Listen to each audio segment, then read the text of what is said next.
Hi everyone, this is Rob Roy of Elliott Options, and welcome to this week's TradeFinder. As you can see, I'm back in the Dragon Capsule, as I call it, because I'm surrounded by screens and stuff. Live on the Space Coast, the whole. Well,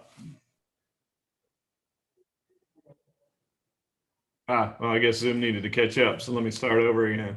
Hi everyone, this is Rob Roy of Elliott Options, and welcome to this week's TradeFinder. Back in the Dragon Capsule, as I call it, live on the Space Coast, so kind of the whole SpaceX thing, etc. So if this is your first TradeFinder, welcome. Big celebration. We did hit 25,000 subscribers on our YouTube channel. So thanks for everybody for subscribing, and let's keep it going. We'll be doing a market update tonight. So I'll do a bit of a brief update in the intro for this TradeFinder, and we'll announce the winners of our 5 alert subscriptions that we're giving away, quarterly subscriptions. So again, congratulations to the winners. Thanks everybody for subscribing, and hopefully we move on from here. And what do you see what we give away next time? The way the TradeFinder works, if you are brand new with us, if you haven't seen any of the other videos, which you probably saw one on YouTube. So if you're watching on YouTube, you've seen this before. If you're one of our subscribers, you've seen this before. But for anyone else, this is important. It's our disclosure/disclaimer. Please take a screenshot of it, read it in detail at your leisure. A couple of things that the powers that be want us to make you aware of. Number one, we are not registered to give individual investment advice in the United States. And number two, because we have a lot of international viewers and a lot of international subscribers, any pricing that we're talking about is assumed to be in US dollars unless noted otherwise. All right, with that, let's go ahead and move in. I'll take a quick look at the market. And you can see that we did have a little bit of a move to the downside today on the market. And when we go through and take a look at the market, looking at volume, here we have a little bit of a slight elevation in the volume here, but move to the downside just to tap the 10-day moving average. So no real significance to the downward move today. A lot of people, I was getting a lot of messages, is the market trying to roll over? Well, we don't know that yet. We did hit one of the fib levels at the 452 mark. Again, we'll be doing a larger market update that'll be posted either late this evening or early tomorrow, but we'll go through a little bit more detail, and we're going to do some cool new LA wave counts. Not new LA wave counts, but things that we don't always show. So it'll be something different, I should say, would be a better way of putting it. We'll go ahead and move on from the actual SPY, because there's not a whole lot else to talk about. Maybe we'll bring up the DMI, see if it's starting to continue to gain strength. And two things that I would look at here. Number one, you can see that the ADX is moving up, but kind of rounded off the past couple of days. Maybe that's significant, a little bit too early to tell, but it didn't cross that negative directional indicator yet. There's still separation between the two. Buying pressure still in control. If you've been following along with our indicator mastery, we did the class on the DMI, so you should be well versed on that. If you haven't, you can go to our website and check out the indicator mastery. Our website's EWOtrader.com. We really pride ourselves in our education, and we're going through and talking about our confirming indicators throughout the month of September, every Wednesday night. But the negatives here are the fact that the negative directional indicator did tick up. So I wouldn't be too concerned with the positive coming down on a little bit of a test of the 10-day moving average, but I didn't want to see that negative tick up. And if you're long the market, then that's something just to keep your eye on. We are at near an awful lot of fib LA wave resistance. There's a ton of it right here. There is a scenario where we could push through it. Again, we'll cover that in the market update, but it wouldn't be surprising at all to see the market roll over from this point here, but we don't have that signal yet. And we'll take a look at the CCI. I like to look at that for a more shorter term read than the DMI. DMI takes a little bit longer to catch up, a little bit more lagging. And you can see that we are heading back down towards the 0 mark. We broke below the positive 100 level. Last time we caught ourselves between 0 and minus 100. That's a sign of strength that we didn't get all the way down to the negative 100. We'll be talking about the CCI tomorrow night. So moving down here back towards 0, that's normal stuff, so nothing alarming there. And the test of the 10-day hasn't been on elevated volume. So maybe the market's just taking a bit of a pause here. But again, that wouldn't surprise me at all. You've seen the videos, you know that I've been listing storm clouds on the horizon. Inflation data is not good. The jobs report was a little bit better, but anyway, there's a lot of things to be concerned about with what's going on out there, but the Federal Reserve keeps pumping liquidity. So as long as they're doing that, it's likely to be supportive to the markets. Taking a look at some of the other markets that we look at, a lot of you have requested other markets. Obviously, Bitcoin is one that people want to look at. And so we'll take a look at the chart. And you probably wonder what in the world happened with Bitcoin today. Well, El Salvador made the actual Bitcoin their legal currency. So you can use Bitcoin. They put ATM machines throughout the country, et cetera. Now, the country is small. Population of El Salvador is smaller than the population of New York City. So it's not like it's a huge thing, but for some reason, that moved the market to the downside. Now, there's speculation as to why that would occur. And some say, well, the move to the upside before the dip in Bitcoin was already pricing that news in. Others were thinking that, well, it was thought of that the cryptos or Bitcoin would be popular in Latin America throughout other countries, and that perhaps only El Salvador announcing it was a little bit of a disappointment. So there's been a lot of different spins on it. You can imagine that it was all over the financial networks today due to the fact that it's such a popular thing to look at. It's a popular security out there. So move to the downside, we should take a look at the zigzag pattern to see where we came down to. And you can see, as you would expect, held at the 61.8% fib level and the 50-day moving average that were both converging around the same area. So we looked at this last week. You want to see what the DMI is showing, and it's not giving you the exact signal for confirmed strength that you would like to see because the ADX is not between the two directional indicators. However, the ADX has stayed remarkably strong, staying above 40. Now, if you did watch Indicator Mastery last week, pardon me, you know that the ADX dipping below 40 can be a sign of a potential change of trend. So is this news going to be the end of it? The 100% extension in the zigzag pattern, is that it? We don't go to extend to 161.8. We'll have to wait and see, but certainly a big significant reversal day today on Bitcoin, and it'll need to bounce right back up if we're going to continue that move higher. But pretty surprising to see what occurred today. But that was the news from El Salvador. I mean, you imagine that a smallish country like that creating that kind of a wave through Bitcoin, but it did. Can't offset that. It did what it did. And so let's take a look at the XJO, and that's over in Australia, just consolidating again. And we talked about this last week with the stair step pattern. So I won't draw the entire thing again, but you can see where you go through a consolidation, sideways consolidation, step up, consolidate, step up, and you get the idea. And it continues to do that. And that's what the Australian market's been doing.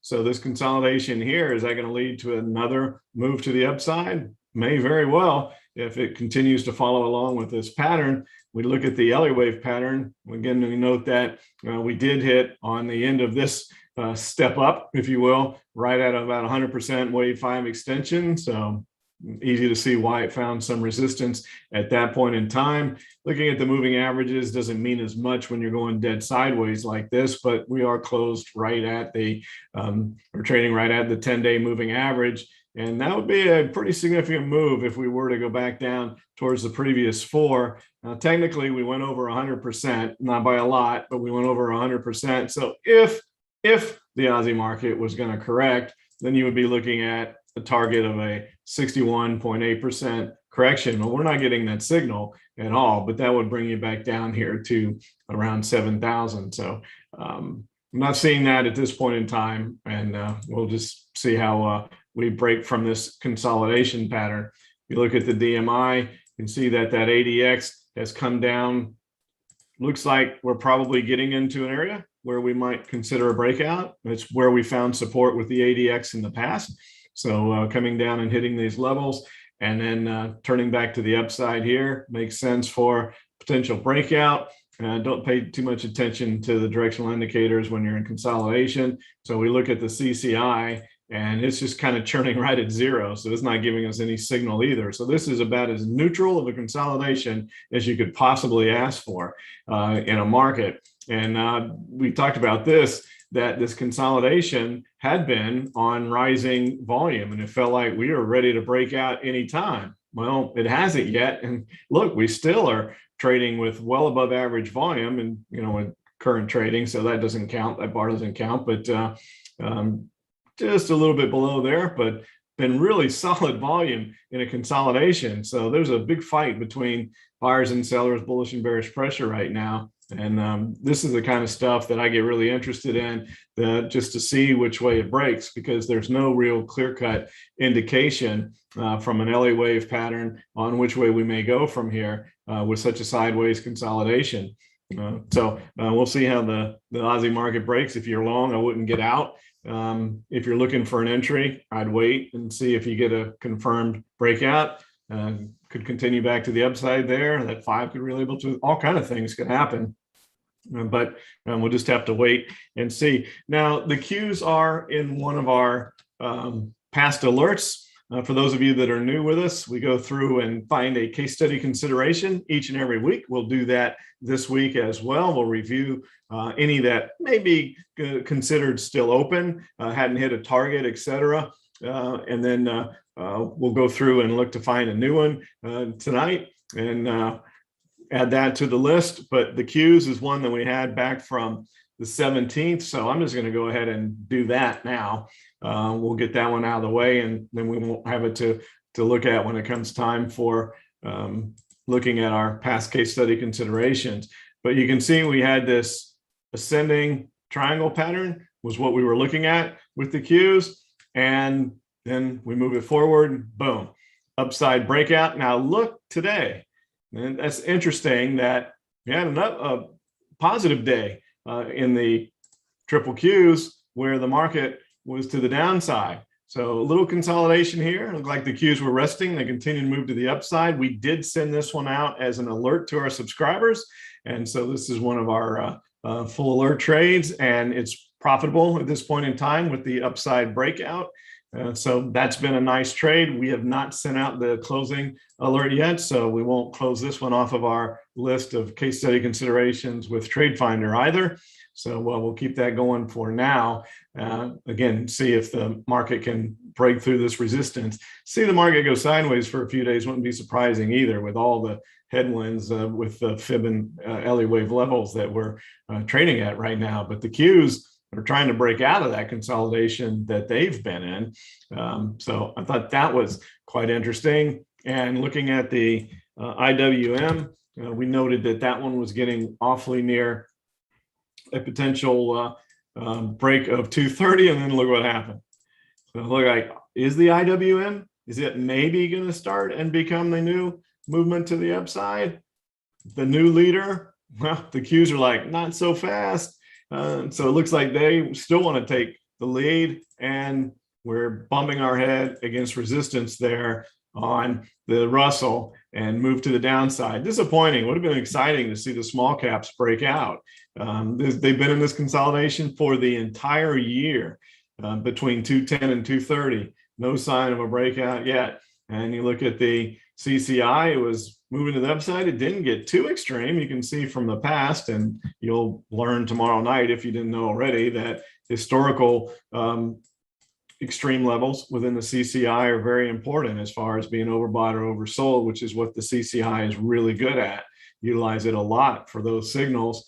Oh, it's kind of is in an area where it could have continued to go to the upside very easily, and it still may. Maybe we're just hitting resistance and it needs to find itself and move back to the upside. You can see we did get a little separation from the 10-day moving average, and maybe just didn't have enough energy to give it a run at breaking that 230 and needed to come back, gather itself a little bit underneath the 230, and maybe still make a run. So the CCI is telling us there's room to do that. Which that's a positive. And you can see the DMI is not giving a signal yet of a breakout. And there you go with that tick up in the negative directional indicator. Again, we should look at that on the Qs as well, shouldn't we? The DMI to see and look at the difference. The ADX breaking up above that negative directional indicator hasn't broken 20 yet. No, we can't count it yet, but boy, it's awful close. And I know people always say, oh, come on, it's going to break through it tomorrow. How many times I've highlighted this a lot in our videos? It looks just like this, the DMI, and then the ADX rolls over. It has to break above 20. The two directional indicators look great, really good separation, breaking up, moving fairly in a 45-degree angle, which I really like. If you've listened to any of my recordings, you know that I like price movements in a 45-degree angle. That looks good. So if it does break it, then that's a pretty strong signal for the Qs to continue to the upside. Can the Qs pull the Russell along, or is the Russell just bound to head back down towards its support level? Another interesting thing that we'll be looking at from the markets.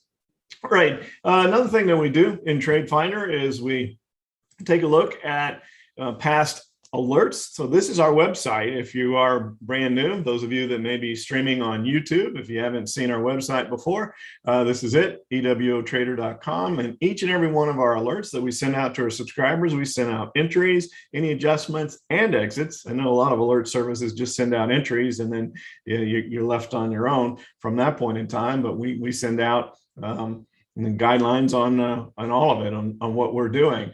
And so we give you the symbol. Each one has a trade ID, tell you what the strategy was, which one of our portfolios it's in. The impulse strategy is our directionally based portfolio, whether it's a winner or a loser, number of contracts, strikes. We give you all the information. So the entry for LAC was on August 25th. And so all you have to do is click there, and then you get all this information as well, which gives you the details of the alert that was sent out and the current chart. And so you can just click on the chart and it enlarges for you and gives you a bigger look. And you can see here that, and by the way, we had already had one trade. If you've been watching for a while, you know that we already had one. We caught this move right here in the wave 3 on LAC. Got out, let it come back, watch for another entry. And so we had good volume backing that move where it was breaking from this consolidation, little tiny bars there with the kind of two dojis in a row. The DMI was very supportive of a continued move higher. So we sent out another alert on LAC. Once we close one, they don't necessarily go off the radar screen. If we see that a pattern is just overbought at the time, then we may keep an eye on it. So rather than withstanding that drop, get out, watch it, get back in.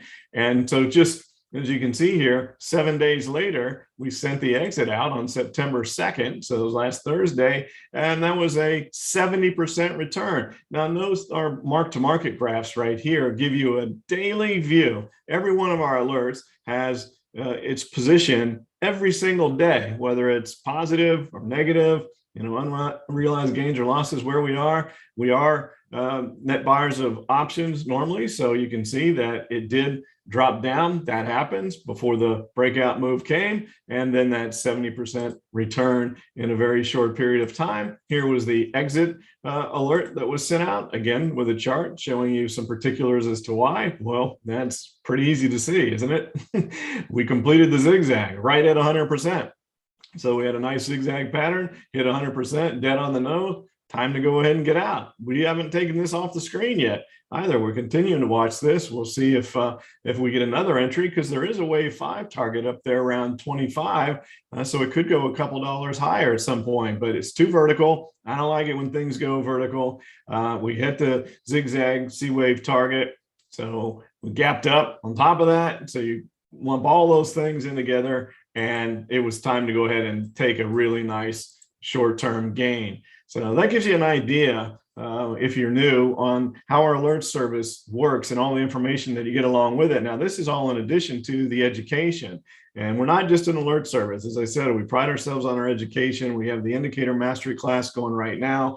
And if you've ever thought of becoming an alert subscriber, now's a really good time, especially with where the market sits right now, next to all that resistance. Where do we go from here? So we can give you an idea of what we're doing with our subscribers. So that was a second winner, short-term winner. The first one was a short-term one as well on LAC. So you kind of like that. You do kind of get into your favorites. I've mentioned numerous times that the one stock that's shown up the most over my career of trading options has been Google. It just trades in LA wave patterns and over and over again in LA wave patterns, even when it's correcting. It's just an LA wave stock, and part of it's because it's so liquid. The more liquid the issue is, the better the LA wave works, because it's giving you, a reading of the masses. So there we go on the wave 3 on the Qs again. So we'll go ahead and move off that. So we'll come back and we'll look at this one is POLY. This is the oldest one. So this is going all the way back to May 11th, where we had this triangle pattern. You can clearly see it. And we've adjusted this one. We had this one as an alert, and I'll just go ahead and zoom to where we are now. Broke out, wasn't really profitable at that point in time, even with the breakout, because there was a lot of volatility already priced in the options.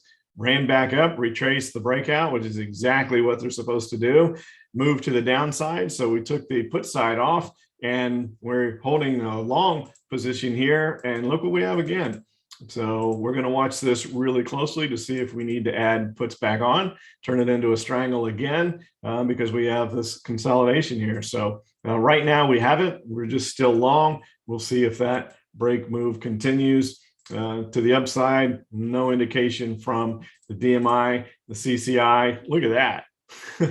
You actually have a triangle on the CCI. You don't see that very often. And look where the point is, 0, which is, it's an important level on the CCI. It's kind of like ground zero. It's a starting point, right? It's where we start from. So to have a triangle on the CCI at 0, it's like nobody has any idea which way this thing is going to break, but we'll keep a close eye on it and see what happens. And then on the 3rd, we did FND. Now that one was in a pretty vertical move on the wave 3, little vertical for me, but we went ahead and looked at it in TradeFinder. We did not send this one out as an alert to our subscribers. And part of the reason why right there, because it's so vertical. And so we had the wave 4 pullback, but now we're right back where we were at the entry. So we're right back to exactly where we were at the entry. We just needed to form that wave 4, not quite as vertical on the move to the upside. And you can see we have that wave 5 target all the way up at 140. And it looks like we're starting to get not the greatest, but we have a signal on the ADX. It has broken above 20. There is separation between the directional indicators. The positive ticked up, the negative ticked down. All that looks good. Just would like to see a little wider separation between the two directional indicators if we had to be picky, but it is giving us a sign that there's confirmation there. And you need that, because where are we? We're right at the recent wave 3 high. So we need to break that, obviously, to go reach that projected wave 5 target. That's what this box is, time and price projection. By the way, if you're not familiar with this software that I'm using, it's called Profit Source. It's created by the Hub organization, and I get questions on it all the time because the charts are so clean. I think it's the best LA Wave software out there. I've tried all the ones that I know to exist, and this one has been my favorite. I believe in LA Wave, so I'm going to use whichever software program I think gives the best results and forecasts, and this one has been the best hands down, and it's programmed exactly to Elliott's mathematical algorithm. It's not any person's adaptation. I saw a new LA Wave program a few weeks ago, and they admitted right in there, this is our adaptation of LA Wave. And so I'm never interested when it's that. I want, if you're going to trade something, trade it by the math genius that created it. So that's my personal belief anyway. So there's a lot of cool things that it does. You'll see more of it when we start looking for our case study consideration for tonight. And if you're streaming on YouTube, we will do a Q&A at the end. So I invite you to hang around for that. Usually people give us their favorite symbols, and we take a look at what our indicators show on their symbols. So this one is, we're right back where we started. So good shape here, and we'll see how that one continues to trade out. Then on the 10th, we had CDW. This one was a touch vertical too, but that one's continued to move to the upside. So that's moved over 10%. Now I want you to watch this now. This is important. Okay, so there's a wave 5 target right there, right? Where is it? Dead on 200. That's the split of the tap box, time and price projection, and again is what that stands for. So the lower price was 197. Well, you know how I feel about those round numbers, the whole tractor beam effect, like from Star Trek. They tend to draw the stock right to them. And so I think that that's, very likely in this case. That's what we talked about, and boom, went right to it. So trying to break above it, came back down. So if you're still in this one, you shouldn't be, because when a stock hits its price target, that's all you can ask. Now, because it hit it and it's still in the wave 3, the wave 5 target moved. Had that labeled to a 5, then this would have been satisfied. But since we're still churning up in this wave 3, the price projections move. This wave 4 projection here is if the wave 4 were to start. That's the area of price where you could expect it to find support. It doesn't mean the wave 5 is underway. So these are projections based on what it's doing, and they move as the stock moves. But we hit our original price target. And if you wanted to keep an eye on it to look again later, that's okay. But that's it. And that's 2 winners that we had from the 10th of August. And then we did 2 of them that day. The 17th was the Qs, and that one's already profitable. And then 2 weeks ago, we did this one on Align Technology. We did send this one out to our subscribers as well. It's a call spread because it's such a high dollar stock. And we were making a nice move, came back, but we did have a little bit of a triangle here. You can see, so it is profitable, but some of it came back with this test of the breakout, and breakouts get retraced. That's an Elliott wave triangle rule. When you have a corrective triangle, the breakout gets retraced. Now, you don't always know when, so it kind of plays into that thing that I talk about with gaps. Gaps get filled, but we don't always know when. Sometimes gaps get filled immediately. Other times it takes a little bit of time before they get filled, but they get filled. And so in this case, look at the low. Right back dead at the point of the triangle, and then we closed much higher than that. So it's just classic stuff, and no reason here to get nervous about any sort of reversal in the pattern. We're still in a wave 3. We look at the DMI, didn't change too much with the consolidation in that triangle. Little concerning here with the negative directional indicator ticking up again, so we'll keep an eye on that. But we'd like to see it now that it's tested this triangle breakout and retraced it. I'd like to see it move back to the upside from here. That would be very bullish. And you can see we still closed above the 10-day moving average. So still looks good at this point in time. And then last week we did a strangle on Camping World. I talked about Marcus Lemonis. They're advertising that the show The Profit's back on CNBC. That's the guy that does The Profit. He's the CEO of Camping World. So we had this nice triangle pattern, and we're still there. So no breakout. Look, on Friday, we had a doji. So you thought, maybe we're going to do something significant on Tuesday. Nothing. So it just went into the weekend with indecision, but nothing happened. So all we've done here is extend the triangle just a bit. It wasn't done forming, but it's all still trading right at the point of the triangle. So hasn't broken yet. So that one stays the same. But we're slowly picking them off to where some that we've looked at for a couple of weeks have hit their targets, and time to move on. And we closed out a bunch of them over the past couple of weeks. So it's nice when they move that fast. When you think about it, I mean, the majority of the ones that we have are only from about 2 weeks old. So that's really good. Our record on these case study considerations with prudent exits, again, you're on your own for the exits there. That's the difference between TradeFinder and our full alert service. At TradeFinder here, this is free. So we look at case study considerations 1 a week or sometimes 2, and then you take it from there. On our alert service, we send out alerts for entries, adjustments, and exits, and we don't always send out alerts for the case study considerations that we find on TradeFinder, and that's because a little more heavy analysis goes into sending out the alerts, and sometimes things change the next day, and so they end up not being alerts. But that catches you up to date on the past alerts, that LAC case study that was an alert. So now what we do is we go to look to see if we can find a case study consideration for tonight. And we can click right here on computed scans. Now, one of the cool features of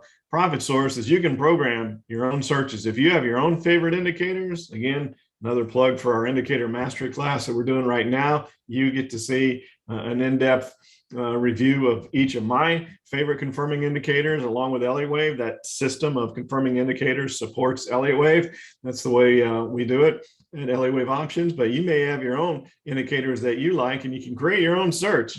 But when you hit pre-computed searches, you don't have to wait for it to run the search. I used to create all these searches. The way I came up with the system was I would come up with a combination of indicators that I thought might work well together. Like you find one that has particular strength and it might have a weakness. So you offset that with a different indicator whose strength might be the weakness of the previous one.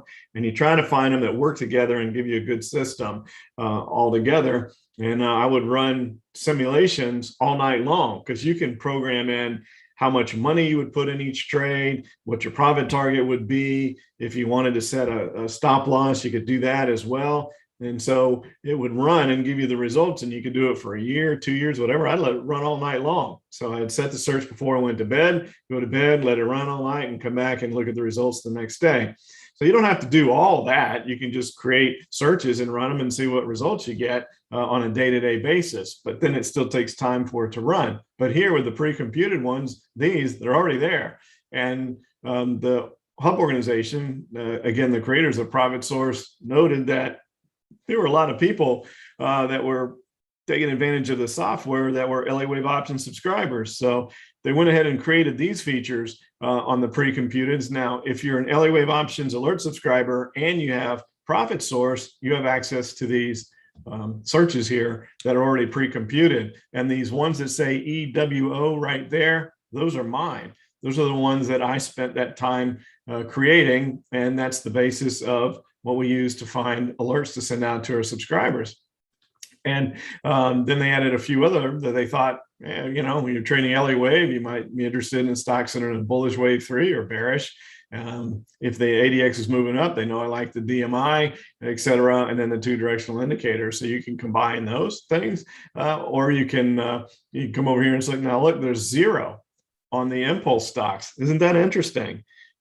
We've had a few. We've been having a handful of stocks, but then we get, a little couple day pause in the market, and all of a sudden there's none. So that's a caution sign as well. What we've been saying to our subscribers is that you trade what the market gives you. It doesn't matter that we've identified these storm clouds and we know what concerns are out there economically, et cetera. You trade the trend, and the trend has been to the upside. But it's also a very smart and prudent thing to do to trade with caution. So we've been maybe not holding positions as long as we normally would, a few more quick ins and outs on the positions rather than letting them run, due to the fact that this market could correct at any point in time. It, again, may blow through resistance, but we're respecting the potential that the market could change. And so I think that's a smart thing to do. So the fact that we don't have any impulse stocks, let's take a look at the consolidating ones, 165. Holy cow. That's where we find our strangles. That's where we find the triangle patterns, like we did last week with Camping World. And you can see, it's going to take some time to go through all of those. But what we can also do here is come up here and say, well, I wonder which of those is maybe consolidating in a triangle that's also in a bullish wave 3, considering the fact that the market is moving to the upside. And there we go. There's the list of them. So we just went from 165 potential candidates down to 6. And you can see that we've got some financials there. That makes sense, doesn't it? Because we have no idea what's going on. We should probably bring up the TNX with interest rates, and then I'll come back to the search. And looks like we're trying to break out.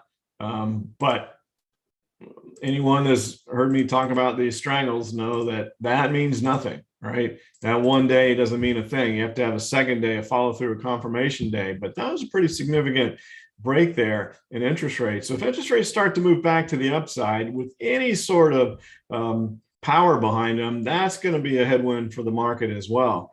So that'll need to come back down if it's going to be supportive of the market. A little bit of rise in interest rates is okay because that means the economy is getting stronger, and so that wouldn't be too big of a concern. But I think there was a lot of people hoping that that breakout of the triangle is going to be to the downside and come down and hit this wave 5 and keep rates ultra low. And that would have been pretty supportive of the market, even though getting down that far might have started to indicate not even economic weakness here, but global weakness.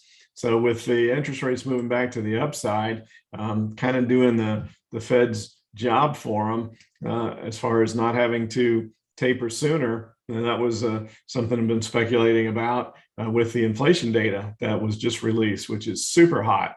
So the one thing we don't want is we don't want stagflation. And there's one noted economist that's warning of that at this point in time. So that's going back to like the 70s type stuff where you have inflation and no growth. It's a nightmare scenario. You can deal with inflation if the market is, if you have, it's some good economics behind it and the market's moving. But if you have inflation with no growth, then it's a real problem. And it's not a good scenario for the stock market.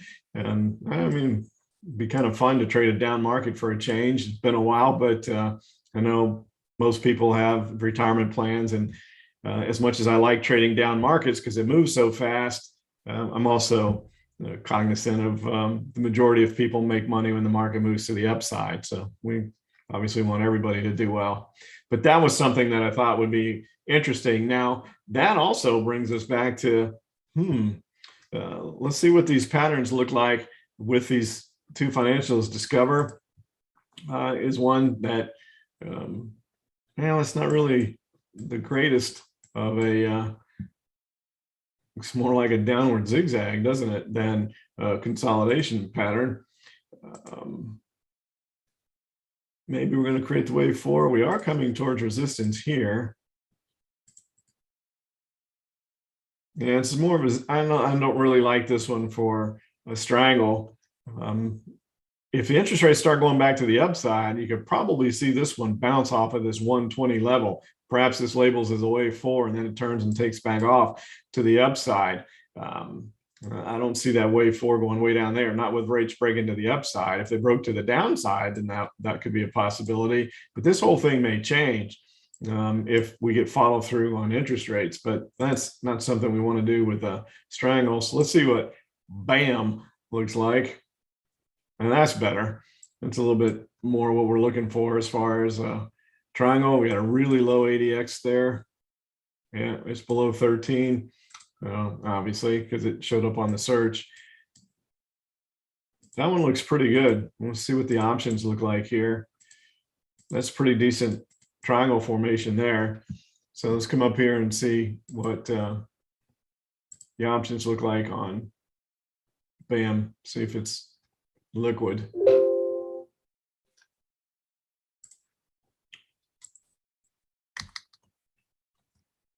BAM on the New York Stock Exchange.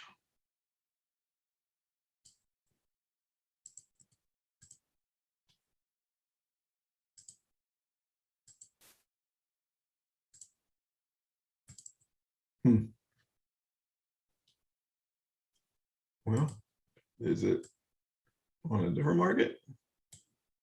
Sometimes they have data on more than one market. Yep, multiple occurrences. Let's see if it's on the NASDAQ. No. Well,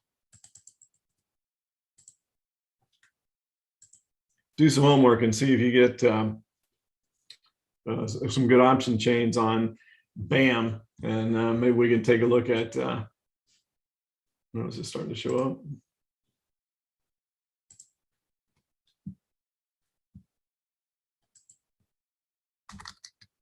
Give it one more try. We'll move on.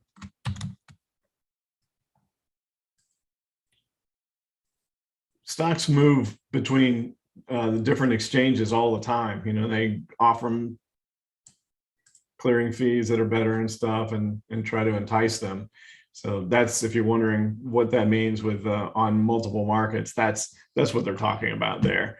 And so that sometimes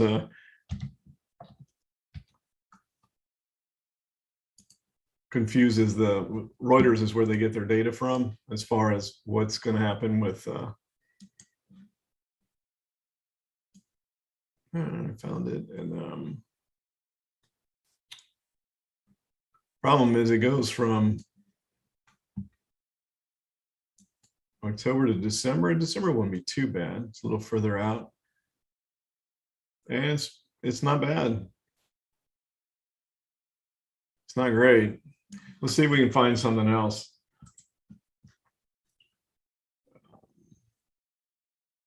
Yeah, I don't really want to do any of the others. I had tried the IWD before, but there's no liquidity. That one showed up. I think I talked about that one last week, and it's a shame because it moved, but there's no liquidity. I mean, there's none.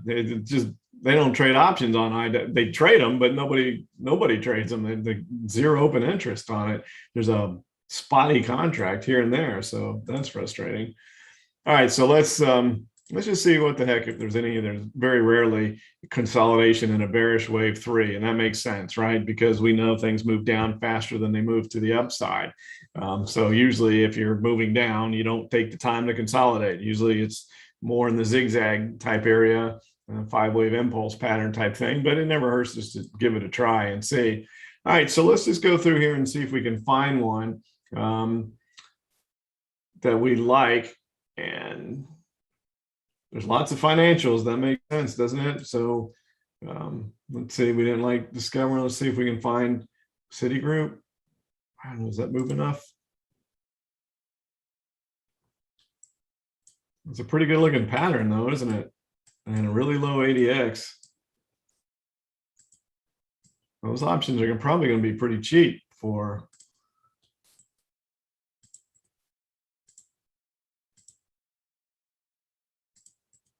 a $70 stock. So this is the exact opposite of the pattern that I like. I usually like it when it's more like this over here in February, where you get a vertical move. It wasn't really great triangle formation, but when you get a vertical move and then you go into a consolidating triangle, especially a symmetrical one following that, man, that breaks out, and you can see it did. You know, just there it is. There's the breakout, a little bit of a head fake to the downside. We talk about that a lot too. You don't want to take the other side of that strangle off too quick. And so then came back, retraced the breakout, consolidated again. So this one's doing that a lot. So there's a bit of a triangle here. So we had a consolidation, breakout, consolidated again. So this one has a pattern of doing this and breaking out. Let's see what the options might look like here on Citigroup. Yep, I know. Locked into the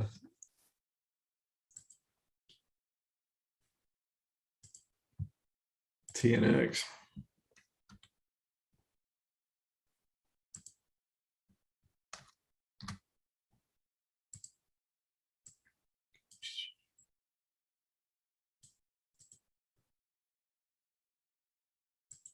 They might be updating the data right now. That may be what the issue is, that they're it's right in the middle of the update. It's right about the time that they do it. So Citigroup, I'm sure it's liquid. So I've traded that before, so no questions there. That's a definite possibility. So we'll go ahead and make a note here for today on C. But let's take a couple minutes and look one more, and then we'll open it up. Let's see if we can find another financial. Man, there's lots of them. CBSH.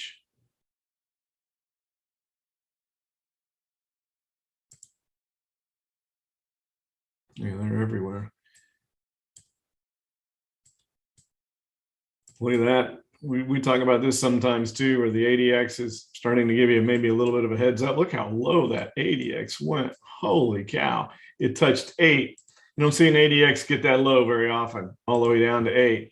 So we are in an area of pretty good support there around 69, and pretty clearly a set of lower highs in the entire move to the downside at this massive descending triangle. Let's see if there's options real quick here. And if so, then we might switch here. October is too soon. There is November, so that's good. And no liquidity. No liquidity, wide strikes. The only, gosh, works out really well too with the deltas. All right, so what we're going to do is we're going to make a note. Now, I talk about this sometimes, and this is a good thing to note. This doesn't seem like it's super volatile, but it's also had a pretty significant downward move, and you can see what happened today, right? So it had a pretty good drop today. So what sometimes happens is when you have a volatile stock and it closes, right before the close, the market makers widen the spread. Why do they do that? Because there's uncertainty about whether it could gap up or gap down at the open. So they do that to give themselves some wiggle room to protect themselves if there's some sort of a big move at the open. So maybe they're concerned about the follow through on this down bar at the open tomorrow. Maybe not. But sometimes the spreads widen after the close, and then when the market starts trading again, the spreads tighten back up because there's active trading going on. You know, it's not overnight, and no surprises are going to happen at the open. So my point is that sometimes we look at these and the spreads are wide at night, and when the market starts to trade, they tighten up and you can put a trade on. Other times is just the spreads are wide because there's no liquidity and there's just nothing you can do about it. And that's probably what's going on here, because there is no liquidity. I mean, there's a chance it's because of that volatility today, but there's very little open interest. Would be trading with the market makers. I don't really mind that as much on strangles. If you're wondering, usually we talk about liquidity and options, but with the strangle, we have the long side and the short side. So we have calls and puts. We're not so concerned with the market makers on the other side manipulating against us. So from that standpoint, it wouldn't bother me, but not if the spreads are going to be that wide. So I'm just going to make a little note over here. I put this on my watch list, and yeah, I still do watch lists by hand, CBSH, and we take a look to see if those spreads tighten up. And it's not an official alert. We're not going to refresh and talk about it unless the spreads were to tighten up, and I think that's a long shot. It just was a really neat looking pattern with probably some pretty significant movement in front of it. But if the spreads are too wide, you can't generate a gain on it anyway, so it doesn't matter. First Solar. That one moves a lot. Wow, look at that. Not such a look at where that ADX, look at these 80, another one at 8. I just got insane. You rarely see that. And then there's 2 back to back. That doesn't happen very often. So maybe we just go ahead and we've done this one before. That is a pretty tight consolidation pattern right there, and a stock that you see can move. And so we've had not as much of an upward move, but I just got done talking about how it's my favorite pattern, where you get a vertical move and a consolidation in a symmetrical triangle. So we are going to add that one in. So we'll do First Solar. We'll do 2 this week. And I said I wasn't going to do that anymore, but we'll put those 2 on there, and very slim chances that CBSH comes through anyway. All right. So with that, I'll go ahead and open up to any potential questions that we may have. And let's see, it looks like we have some.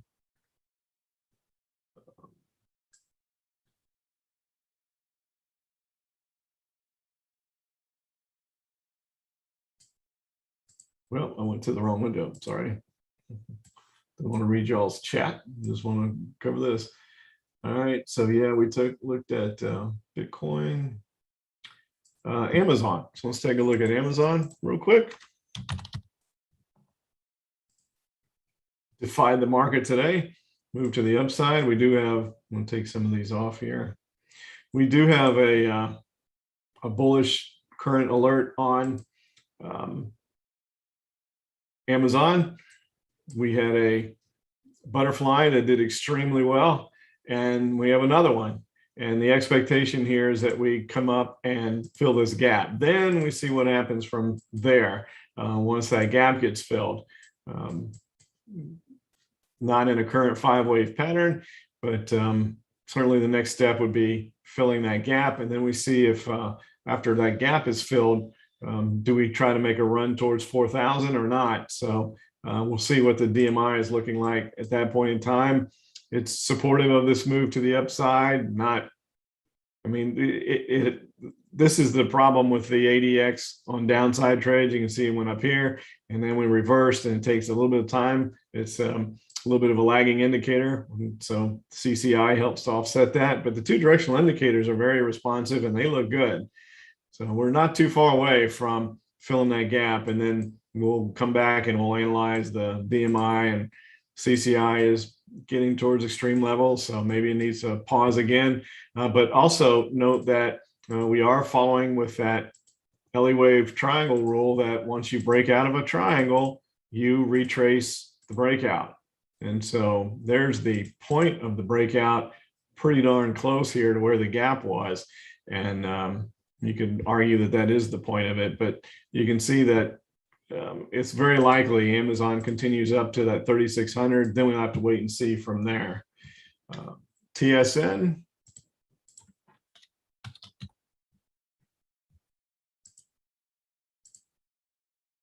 Stocks are doing a lot of jockeying amongst exchanges here lately.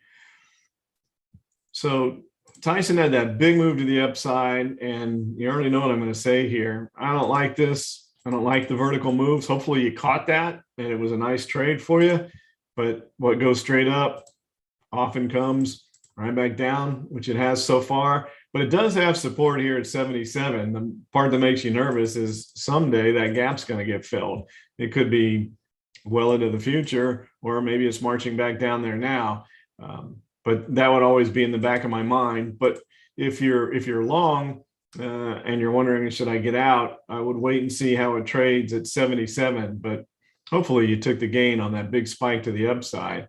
There is some support at 77. You can argue that, well, then why don't we have a descending triangle? And that's part of the reason that I wouldn't be interested in the strangles, because the ADX is way too high.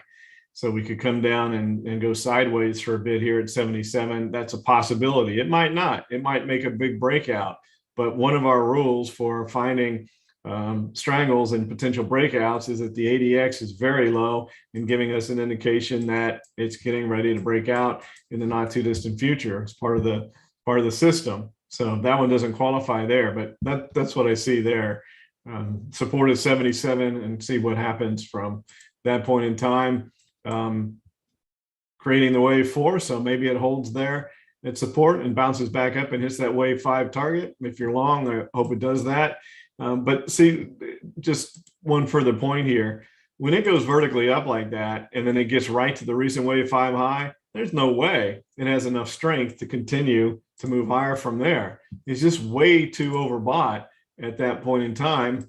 You can see there was the separation with the 10-day moving average, just huge gap there, and going vertically up like that, hitting a point of resistance with the previous 5 high, it makes perfect sense that that was the end of that move, at least for now. But the fact that we've labeled a wave 4, we're coming down to support at 77. You got a wave 4 support there. Potentially it could grab and go back to the upside.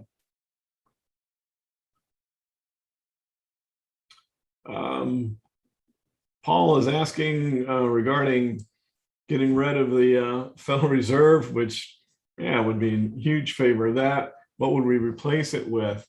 Well, you know, it's our money, right? It's the country's money. Some people have argued that, well, if we put control of the money in the hands of Congress, that might even be worse than the Federal Reserve. But something doesn't feel right about having a small group of independents, 12, that control all the money. And they do. The Federal Reserve is 12 families, and it goes all the way back to the Rothschilds, et cetera, which, by the way, if you go back and look at the Revolutionary War, one of the main reasons that we came over here was to get away from the Bank of England, the central bank system. That was part of why we wanted to have our own country. And then all the way to 1913, we turn around and give them the control right back. And yeah, I could go on and on about that, but I think the first thing to consider would be some sort of a, the Congress, our elected officials, and it, needs big support of decisions, would have to have a high percentage vote. I don't know. I'm just throwing that off the top of my head, but it does seem like we should have more say in what happens with the money. When we look at BOTZ, B-O-T-Z, don't like the small gaps moving. The ADX looks great. Okay, so let's take a look at it. Is this an ADR? Because the ADR is a gap a lot. Oh man, it's not. But holy cow, artificial intelligence. Oh, that's a cool sounding company. But dang, that vertical move. Surprise has gone vertically this long, but it has. There's the potential that it goes all the way up to that 40 level before it backs off, but it is so overbought right now. Stocks can stay overbought for a short period of time, but not forever. And man, I hope you caught that move. That was a great breakout from that resistance there at 35 that it held for a very long period of time. And so, breaking out, moving to the upside there. It's hard to stay long right now. If you're still in it, boy, I'd have tight stops. There's a chance that it continues this run and hits that 40 level. It's pretty close now at roughly 39, but it's so overbought. There's no way I could step into it now.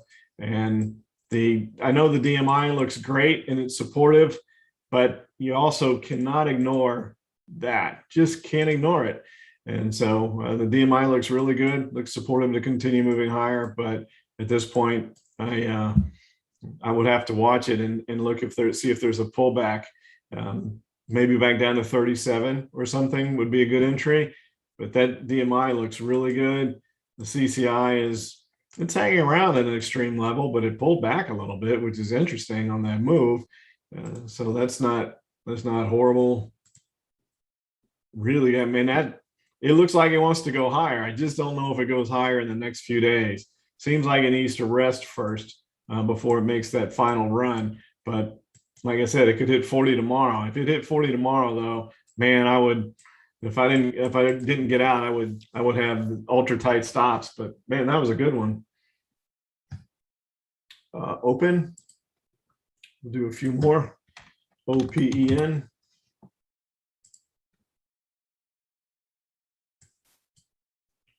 I looked at this one too, and man, it's made a nice move. I was concerned about what might go on right here. I think this one was on our momentum search, and it broke to the upside there.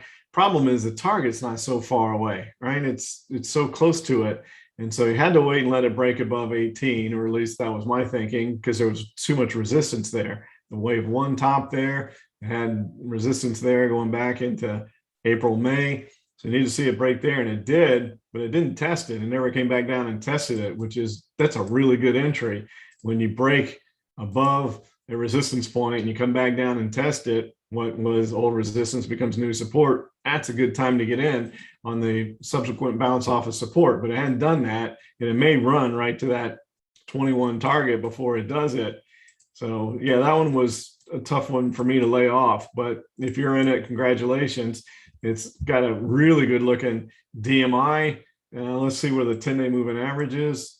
God, see, it's just a touch overbought. A sideways day or two would be a great entry, and then you've got your stop. If it stays above 18 here, you're fine.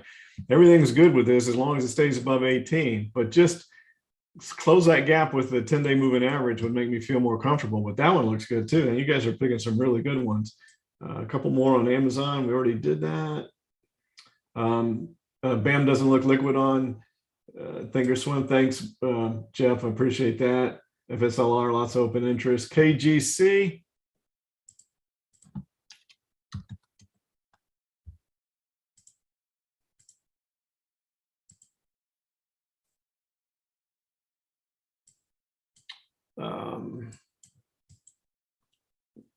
King Cross Gold. It's gonna be interesting to see what happens with gold with this breakout, isn't it? Can that give gold a bit of a bid? We'll have to wait and see. But it may force it down the opposite direction. So sitting there at 6, that's support. So if you were long, I mean, this is a pretty easy one. You've got a wave 5 that looks like it completed. We could be creating a zigzag here with a potential move lower. So we could be, going up here and coming back down again, possibly back up to that previous 4, or we may just make a run to the previous 4. But if that wave 5 is over, then we should come here as long as it holds 6. Even with this little dip here, I would want to see it hold 6. So if I was long, I'd stay long as it held 6.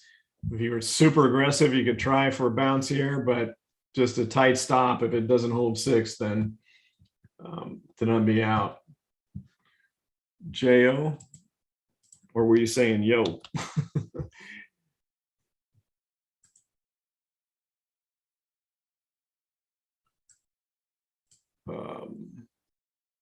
Yeah, it's so many abbreviations. I'm not sure what all that stuff stands for, but it's certainly in a nice triangle pattern. Is there any liquidity in this? I've not heard of this one before. It's a Barclays thing, so it's an ETN, so you would think it does.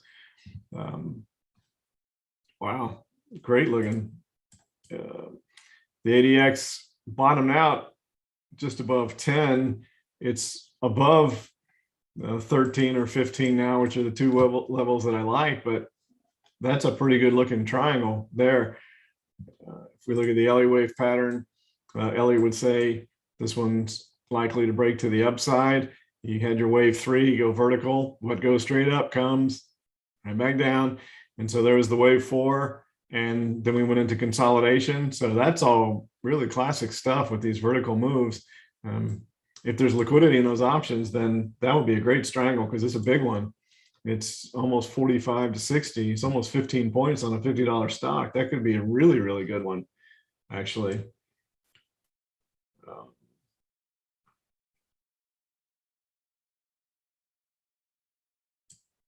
Yeah, Russell. Yeah, we could get on a Fed talk, couldn't we? I'm with you.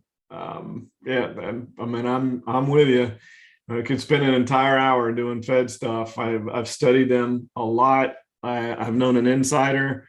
That's where I get my information from. Probably more information than somebody outside the organization should have. So, but yeah, I'm with you.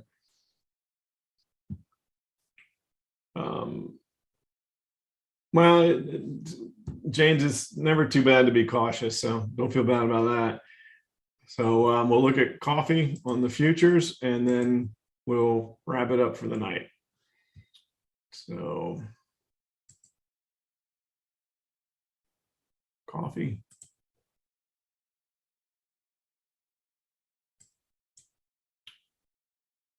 And it's,